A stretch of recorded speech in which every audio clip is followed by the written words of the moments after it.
Hello everyone, আপোনালোক সকলোকে learn and craft with মি চেনেলটোলৈ স্বাগতম জনাইছো। এই ভিডিঅ'ত আমি আলোচনা কৰিব ওলাইছো ক্লাছ 7 ৰ মেথছৰ চেপ্টাৰ নম্বৰ 2। ইয়াৰ নাম আছিল ফ্ৰেকশন এণ্ড ডেচিমেল, অৰ্থাৎ ভগ্নাংশ আৰু দশমিক। ইয়াৰ এক্সাৰসাইজ 2.2 ৰ কোৱেশ্চন নম্বৰ 2 ৰ বি লৈকে আমি ডিসকাস কৰিছিলো যোৱা ক্লাছত। তো এই ভিডিঅ'ত আমি স্টাৰ্ট কৰিম কোৱেশ্চন নম্বৰ 2 সি ৰ পৰা, ঠিক আছে। ইয়াৰ আগৰ ভিডিঅ' কেইটা যদি চাব বিচৰা লিংকটো ডেসক্ৰিপচন বক্সত দিয়া থাকিব, তাতে গৈ পেলাই চাই ল'ব পাৰিবা, ঠিক আছে। তো এতিয়া বলা পলম নকৰি ভিডিঅ'টো আৰম্ভ কৰো। এটা যদি আমি চাও কোৱেশ্চন নম্বৰ 2 কিটা আমাৰ কি দিছিলে ইভালুৱেট কৰিব দিছিলে, ঠিক আছে। তো এতিয়া চোৱা কোৱেশ্চন নম্বৰ C1 ত কি দিছে। চোৱা 3 সমষ্টি 6 ভাগৰ 1 হৰণ 2 সমষ্টি 3 ভাগৰ 1 হল। এটো আমি ইভালুৱেট কৰিব লাগে। পোন প্ৰথমে আমি কি কৰিম, যিকিটা সমষ্টিত আছে সমষ্টি কিটা ভাগি লম, ঠিক আছে। এতিয়া চোৱা তলত 6 আছে, গতিকে 6 পাতা। ইয়াতে সমষ্টিটো কেনেকৈ ভাগিবা, 6 3 গুণ 18, 18 1 19, তো ওপৰত কিমান হ'ব 19 হল। হৰণ চিন আছে, হৰণ দিয়া। এটো ভাগা, তলত 3 আছে, 3 পাতা, 3 2 6, 6 1 7, মানে 7 divided by 3 hall. 19 divided by 6 আছে, as it is পাতা। ইয়াতে এটা হৰণ চিনটো যদি আমি পূৰণ কৰিব বিচাৰো, তেতিয়া কি হ'ব, এই সংখ্যা কিটা উল্টা পুল্টা হৈ যাব, হয়নে, মানে অৰ্থাৎ লবটো হৰ হ'ব, হৰটো লব হ'ব। এটা চোৱা ইয়াতে তোমাৰ 7 টো আহিব তলত আৰু 3 টো যাব ওপৰত। ওপৰটো কয় নিউমাৰেটৰ, তলটো কয় ডিনমিনেটৰ, হয়নে। ইয়াতে কি কৈছে, ডিনমিনেটৰটো নিউমাৰেটৰ হল আৰু নিউমাৰেটৰটো ডিনমিনেটৰ হল, ঠিক আছে। ইয়াতে কিবা কটা যায় নেকি চোৱা, 3 ৰে গৈ আছে, 3 2 6 হল, আৰু না যায়, গতিকে আমাৰ ওপৰত আহি গল 19 আৰু তলত হৈ গল 7 2 14, বুজি পালানে, মানে কিমান ওলালে 19 divided by 14 হল। নেক্সট 2 নম্বৰটো চোৱা, ইয়াতে তোমালোকৰ দিছে 5 সমষ্টি 3 ভাগৰ 2 divided by 4 সমষ্টি 4 ভাগৰ 1 হল। এই প্ৰথমতে সমষ্টি ভাগিবা, তলত 3 আছে, 3 পাতা, 5 3 গুণ 15, 16 17 হল, divided by চোৱা 4 4 গুণ 16, 16 1 17 হল। 17 divided by 3, হৰণ চিনটো পূৰণ কৰা, তেতিয়া কি হ'ব, তলৰ সংখ্যাটো ওপৰত যাব, ওপৰটো তলত আহিব। তো 4 টো আহিলে ওপৰত আৰু 17 টো গ'ল তলত। 17 17 কটা গ'ল, থাকিলে কিমান 4 divided by 3, মানে এনসাৰটো কিমান হ'ব আমাৰ 4 divided by 3 হল। নেক্সট 3 নম্বৰটো চোৱা, ইয়াতে তোমালোকৰ দিছে 11 সমষ্টি 13 ভাগৰ 7 হল, divided by 4 সমষ্টি 13 ভাগৰ 2 হল। এটা চোৱা সমষ্টি ভাগা, তলত 13 আছে, 13 পাতা, 13 11 গুণ কিমান হ'ব আমি কৰি চাওঁ। চোৱা 13 11 গুণ, ঠিক আছে। 3 গুণ 3, 3 গুণ 3, 1 গুণ 1, 1 গুণ 1, 143। তো 143 লগত এইটো 7 টো কি হৈ যাব, যোগ হৈ যাব। 11 7 3 10 শূন্য কুলিব 1, 150 হল।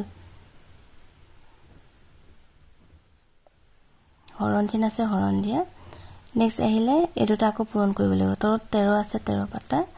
13 4 গুণ কিমান হ'ব, 4 3 গুণ 12 2 কুলিব 1, 4 গুণ 4 5, 52।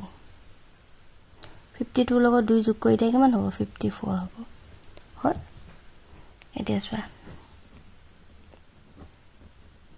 পূৰণটো হৰণ কৰা, হৰণটো পূৰণ কৰা, ওপৰত আহি গ'ল 13, তলত আহি গ'ল 54, 13 13 কাটা গ'ল, মানে আমি পালো কিমান 150 divided by 54 হল। এইকেইটা কটা কৰি যাব 2 ৰে, 2 2 গুণ 4, 2 7 গুণ 14, 2 ৰে 15 কেইবাৰ যাব, 7 বাৰ যাব, হয়নে। 2 7 গুণ 14, 1 বাকি 10 হল, 2 5 গুণ 10 হল। 3 ৰে 2 টাকে যাব, 3 9 গুণ 27, 3 ৰে 75 কেইবাৰ যাব, 3 2 গুণ 6 15, 3 5 গুণ 15 হল, আৰু না যায়, গতিকে কিমান পালা 25 divided by 9, বুজি পালা। আমাৰ আনসাৰটো কিমান হলালে 25 divided by 9। এতিয়া চোৱা কোৱেশ্চন নম্বৰ 4 টো তোমাৰ দিছে 3 সমষ্টি 6 ভাগৰ 5 আৰু ইফালে 2 সমষ্টি 5 ভাগৰ 4 হল। তে সমষ্টিটো প্ৰথমতে ভাগি লোৱা, 6 3 গুণ 18, 18 লগত 5 যোগ কৰি দিয়া, কিমান হ'ব 23 হল। হৰণ চিন আছে, হৰণ দিয়া। তলত 5 আছে, 5 পাতা, 5 দুগুণ 10 10 4 14 হল নেক্সট 23 ডিভাইডেড বাই 6 হৰণটো পূৰণ কৰা তেতিয়া কি হ'ব 5 টো যাব ওপৰত 14 টো যাব তলত হল এটা যেটো কটাকটি না যায় আমি পূৰণ কৰি দিও 14 4 গুণ কিমান হ'ব চোৱা 6 4 গুণ 24 4 গলিব 2 4 গুণ 6 84 হল নেক্সট 23 into 5 5 3 গুণ 15 5 গলিব 1 5 2 গুণ 10 10 1 11 হল এটো তোমালকে সমষ্টিত ভাগিব পাৰা বা না ভাগিলেও হ'ব আৰু চাই লবা নেক্সট কোৱেশ্চন নম্বৰ 3 টোত দিছে যে ডিভাইড 8/15 of 3/4 by 2 সমষ্টি 4 ভাগৰ 3 হল এটা এটো চোৱা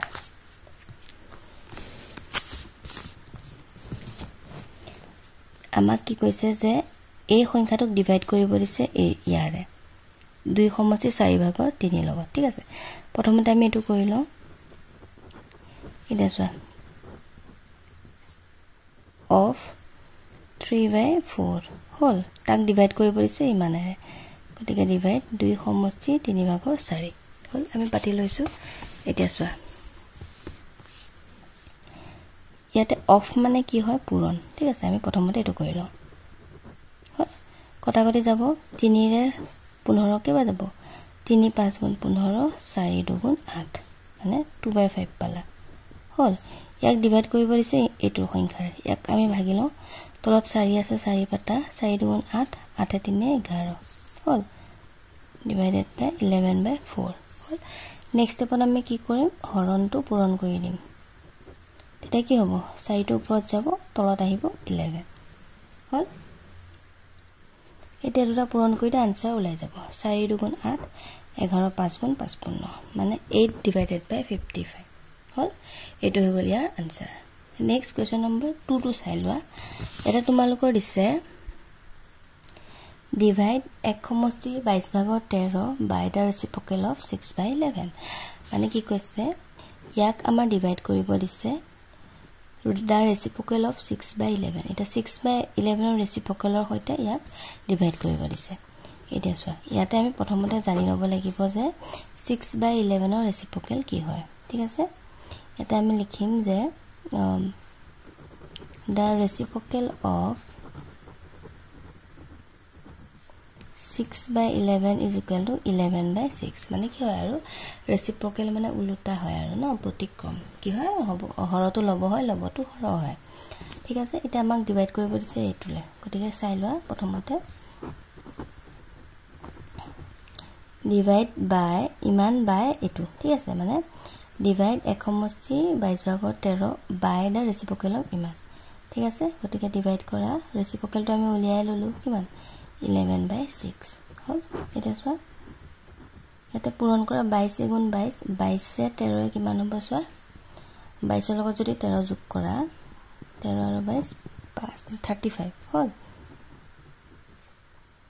নেক্সট এটো এটা ডিভাইড টো পূৰণ কৰি দিয়া কি হ'ব 11 টো আহিব তলত আৰু 6 টো যাব ওপৰত হল এটো পূৰণ কৰা আনসাৰ ওলাই যাব হল প্ৰথমতে আমি 35 * 6 কৰো 6 5 গুণ 30 শূন্য কলিব 3 6 3 18 19 20 21 হল নেক্সট 22 আৰু 11 ক পূৰণ কৰা কিমান হ'ব চোৱা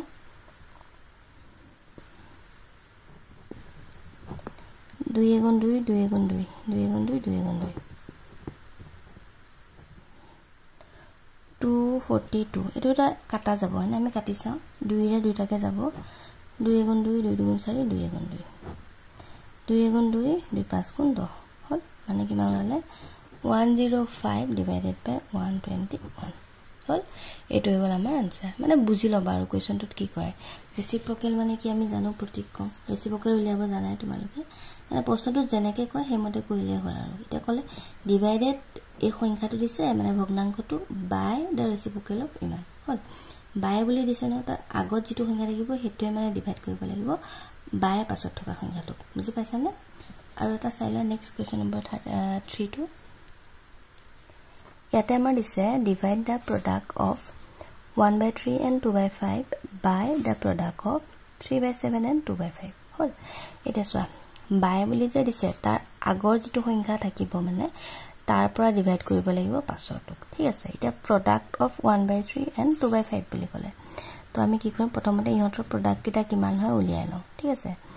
1/3 into 2/5 হল বাই বুলি দিছে ন গতিকে ইয়াক আমি এনেকে হৰণ দি দিব পাৰো বুজি পালা নেক্সট প্ৰডাক্ট অফ এটো আমি এটা লাইনতে উলিয়াব পাৰিম তেতিয়া 2/5 হল আমি এনেকে ব্ৰেকেটৰ ভিতৰত লিখো হল এতিয়া চোৱা আমি প্ৰথমতে পূৰণ কিটা কৰো 5 3 গুণ 15 ওপৰ 2 গুণ 2 ডিভাইডেড বাই 3 2 গুণ 6 7 5 গুণ 35 হল এতিয়া চোৱা হৰণটো পূৰণ কৰা তেতিয়া কি হ'ব তলৰটো ওপৰত যাব আৰু ওপৰটো তলত আহিব হল 2 ৰে 6 কিবা যাব 2 3 গুণ 6 হল নেক্সট তোমাৰ 15 5 ৰে দুটাকে গৈ আছে না 5 3 গুণ 15 5 7 গুণ 35 হল গতিকে কিমান পালা ওপৰত পালা 7 তলত পালা 3 3 গুণ 9 বুজি পালা না গতিকে এইটো হৈ গ'ল ইয়াৰ আনসাৰ ঠিক আছে নেক্সট ওয়া কোৱেশ্চন নম্বৰ 4 এটা দিছে the product of two numbers is ইমান মানে দুটা সংখ্যাৰ পূৰণফল এটো বুলি দিছে ঠিক আছে এক সমষ্টি দুভাগৰ এক হল if one of them যদি এটা সংখ্যা কিমান হয় সোয়া is 9/14 ঠিক আছে then find the other number মানে কি কৈছে দুটা সংখ্যাৰ পূৰণফল দিয়া হৈ আছে হল পূৰণফল দিছে কিমান এক সমষ্টি দুভাগৰ এক হল আৰু তোমাৰ তাৰে এটা সংখ্যা দিছে এটো 9/14 তেনেহলে আনটো সংখ্যা কিমান হয় ওলাব লাগে ঠিক আছে এনেকৈ কিটা ইজি হয় চাই লোৱা এতিয়া চোৱা দুটা সংখ্যা দিছে ঠিক আছে আমি এটা সংখ্যা x বুলি ধৰিলো let other number is equal to x তে ইহঁতৰ পূৰণফল এটো বুলি কৈছে ঠিক আছে product of two number মানে পূৰণফল অফ দুটা নম্বৰ তে according to question বুলি লিখিম এটা সংখ্যা x বুলি ধৰিছো আনটো সংখ্যা আমাৰ দিয়া হৈছে কিমান 9/4 পূৰণ বুলি কৈছে ন product গতিকে পূৰণ চিন দিম 9/14 হল is equal to এটো দিছে গতিকে এক সমষ্টি দুভাগৰ x আকৌ বুজি লোৱা কৈছে যে product of two number দুটা সংখ্যাৰ পূৰণফল এটো হল তাৰে এটা সংখ্যা দিছে এটো গতিকে আনটো সংখ্যা কিমান গতিকে আনটো সংখ্যা আমি x বুলি ধৰিছো বুজি পালা না x বুলি ধৰি পেলাই আমি উলিয়াম এতিয়া x ৰ মান উলালে গম পাম যে এটো আধাৰ নম্বৰ হল x ৰ লগত এটো পূৰণ হৈ আছে তাক সমাজনীয় ফালে লৈ গলে কি হৈ যাব হৰণ হৈ যাব তাৰ আগতে ইয়াৰ আমি সমষ্টিটো ভাগো তলত 2 আছে 2 পাতা 2 গুণ 2 2 1 3 হল পূৰণ হৈ আছে সমাজনীয় ফালে লৈ গলে কি হৈ যাব হৰণ হৈ যাব এটা চোৱা এটা পূৰণ কৰা কি হৈ যাব তেতিয়া উল্টা হৈ যাব তলৰটো ওপৰত যাব ওপৰটো তলত আহিব হল তে কটা কৰি যাব চোৱা 3 ৰে 9 কে বাজাব 3 3 গুণ 9 2 ৰে 14 কে বাজাব 7 বাই যাব বুজি পালা x = ওলাই গল 7/3 তাৰ মানে কি এটাকে আদাৰ নাম্বাৰ আনটো সংখ্যা আমি কিমান পালো 7/3 বুজি পালা এটো হৈ গল ইয়াৰ আনসাৰ নেক্সট আমাৰ লাষ্ট কোৱেশ্চনটো চাই লও ইয়াতে দিছে এ কাৰ কভাৰ্স 240 কিলোমিটাৰ ইন 3 সমষ্টি 3 ভাগৰ 1 আৱাৰ ঠিক আছে মানে ইমান ঘণ্টাত তেওঁ কিমান যায় ইমান কিলোমিটাৰ যায় ঠিক আছে how much distance will the car cover in 1 hour গতিকে 1 ঘণ্টাত মানে কাৰখনে কিমান ডিসটেন্স যায় উলিয়াব দিছে এটো আমি ৱৰ্কিং নিয়মত কৰিম এটা চোৱা ইয়াতে ইমান ঘণ্টাত যায় 8 কিলোমিটাৰ ঠিক আছে গতিকে এটো আমি আগতে উলিয়া পাতো কাৰণ ঘণ্টাটো আমি উলিয়াব লাগিব নহয় তোমালোকে ঐকিক নিয়ম কৰিব জানা তেছৰা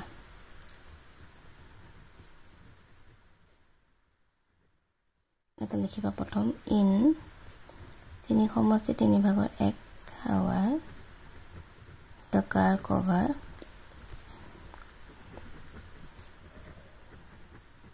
is equal to 240 kilometer হল এটাকে in 1 hour the car cover is equal কি হৈ যাব জানানে ইয়াৰ লগত এটো হৰণ হৈ যাব এইটো ঐকিক নিয়ম হয় না মানে চোৱা আমি আগতে এনেকৈ কৰি আছোঁ এইটো ভগ্নাংশ সলনি ধৰা 3 বুলি আছে ঠিক আছে 3 ঘণ্টাত কাৰখনে যায় ইমান কিলোমিটাৰ গতিকে 1 ঘণ্টাত কিমান যাব তেতিয়া আমি কি কৰি দিওঁ হৰণ কৰি দিওঁ হয় না যিমান কিলোমিটাৰ যায় তাৰ লগত ঘণ্টাটো কি কৰো হৰণ কৰি দিওঁ ঠিক আছে ঠিক তেনেদৰে ইয়াত আমি কি কৰিছো হৰণ কৰি দিছো বুজি পাইছানে চোৱা ধৰা হৈছে 3 ঘণ্টাত যায় 60 কিলোমিটাৰ গতিকে 1 ঘণ্টাত কিমান যাব তেতিয়া আমি কি এনেকৈ কৰিম 60 লগত 3 হৰণ কৰি দিম তেতিয়া কিমান হ'ব 3 দুগুণ 6 মানে 20 কিলোমিটাৰ 1 ঘণ্টাত যায় 20 কিলোমিটাৰ ঠিক আছে ঠিক তেনেদৰে ইয়াত আমি কি কৰিছো হৰণ কৰি দিছো মানে ঐকিক নিয়মত আমি কৰিছো আৰু এটা চোৱা 240 তো এতিয়া পাৰিবা এখিনি হয় না তলত 3 আছে 3 পাতা 3 3 গুণ 9 9 1 10 হল তা হৰণটো পূৰণ কৰা কিমান হ'ব উলটা হৈ যাব হয়নে 10 টো তলত আহিব 3 টো ওপৰত যাব 0 0 কটা গল এটা 24 3 গুণ কিমান হ'ব 4 3 গুণ 12 দুই কুলিব 3 গুণ 6 7 মানে 72 কিলোমিটাৰ বুজি পালা এটা লিখি দিবা আৰু এটাকে answer the car cover 72 kilometre in 1 hour ঠিক আছে এটো হলে आंसर আজি লৈছো ভিডিওটো চোৱাৰ বহুত বহুত ধন্যবাদ নেক্সট ক্লাছত আমি কোৱেশ্চন নম্বৰ 4 ৰ পৰা ডিসকাস কৰিম and thank you for watching